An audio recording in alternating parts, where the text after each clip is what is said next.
Hi everyone, you're welcome back.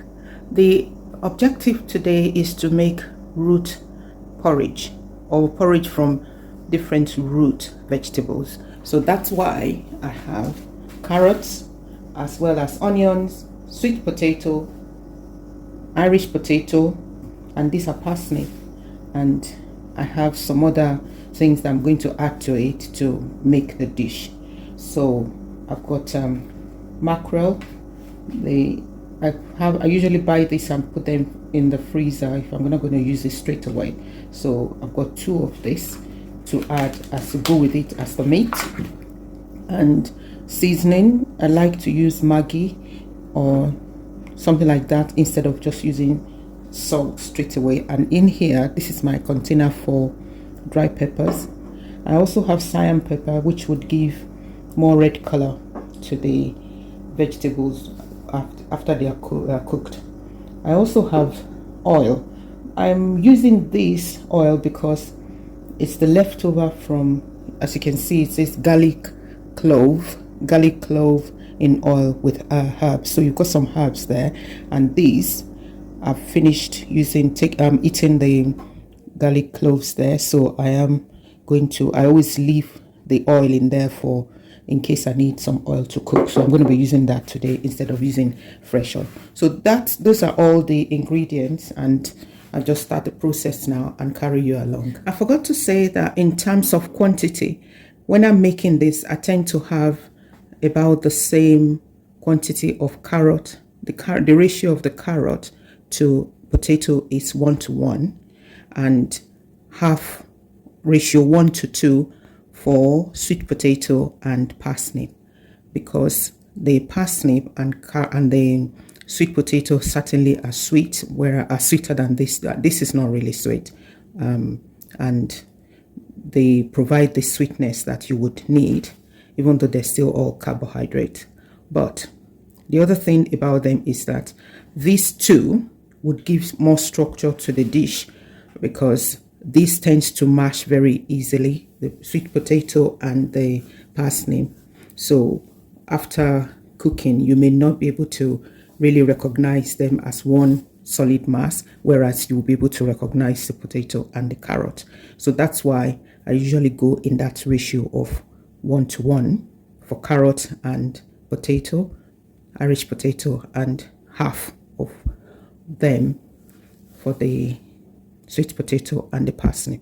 And of course the onions, I'm somebody that likes a lot of onions, so the ratio of onions in terms of mass would be about the same as the as the sweet potato.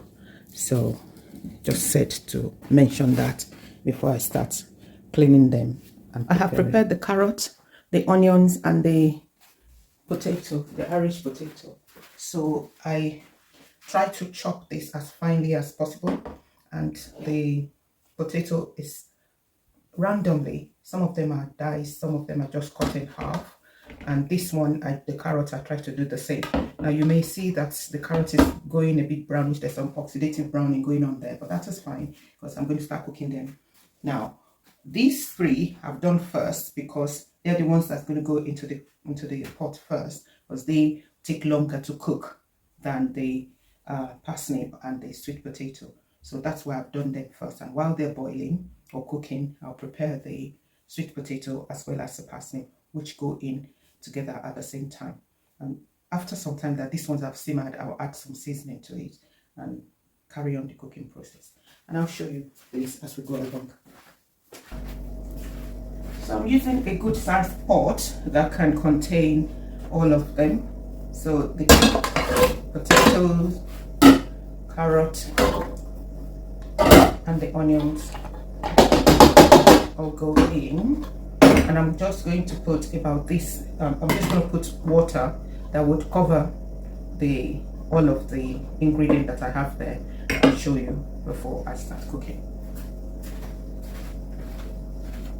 So that's the level of water, just enough to cover everything, because by the time I want to put in the sweet potato and the parsnip, I'm not going to add any more water because those don't need a lot of water to be cooked in. And so I'm going to turn on the hob now. It shouldn't take more than 10-12 minutes, and then I should be done and ready to add the other root vegetables in. So I think it is time for me to add in the sweet potato and the parsnip, and I'll do that with the seasoning and every other thing that I intend to use for spicing it. So I'm just going to do that.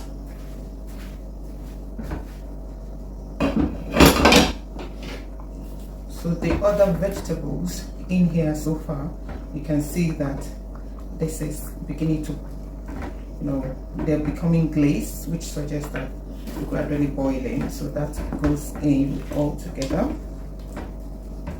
We have our food pot. Now I'm going to add the 2 Maggi's.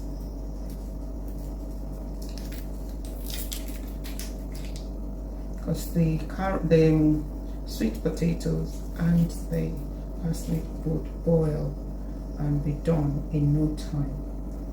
So I tend to just add everything and then turn the heat to very low so that it just cooks gently through and through.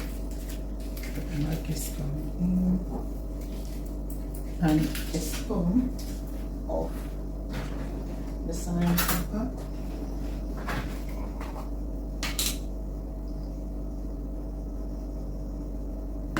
This is not as hot as my ground pepper, so I'm going to add just about 1/4 of this. There you go. I can already smell the hotness of it. Remember, the onions already there. So give it a good stir.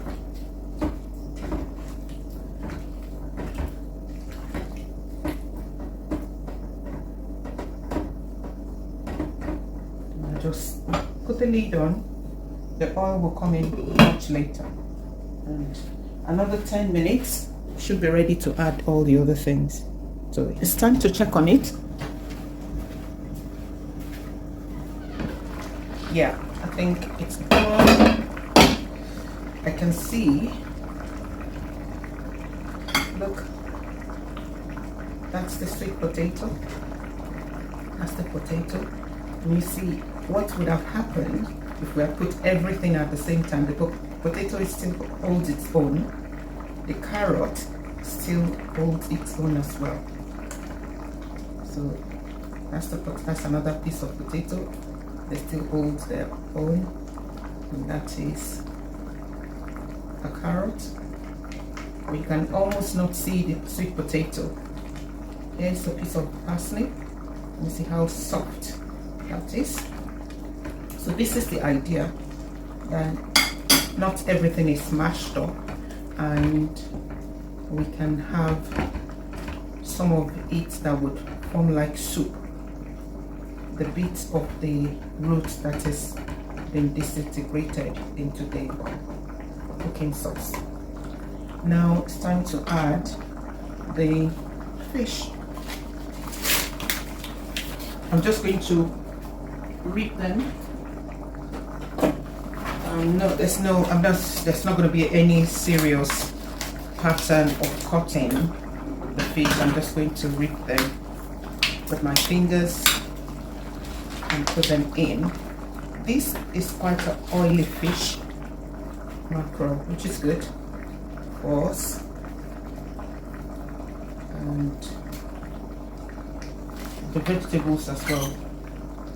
So this is a dish that is more than at least a good portion of your 5 a day when you have a serving of it. And the other one. I like a good helping of this. I try to make them in lumps so that when I stir it, some of it would disintegrate, while you can still see some clumps of the fish after. So this fish, some of them, the first one has been spiced with black pepper, but I'm an African woman, so I don't mind it to be relatively hot. Because this was in the from the freezer, it's now defrost, so it should be okay. If any ice is still left in it, by the time we mix it up, it will thaw and mix up well with the potatoes and the fruits. I think the last thing to go in now is just because this fish is very oily, so I'm just going to use 1 spoon of this oil.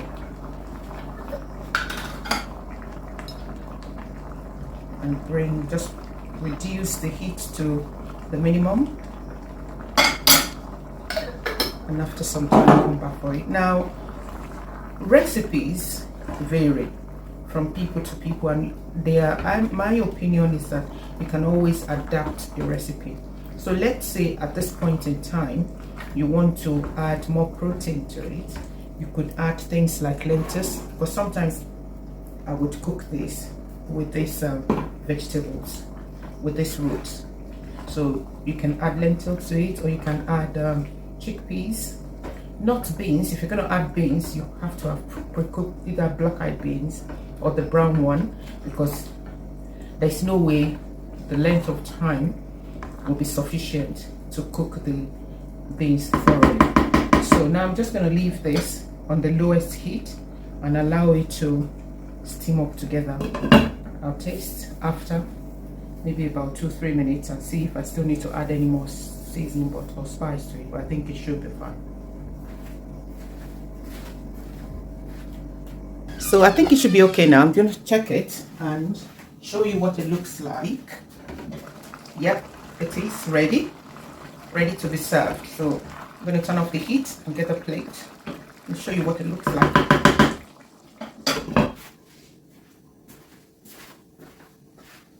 So that's the dish, ready to serve, ready to be tucked in, and that's it.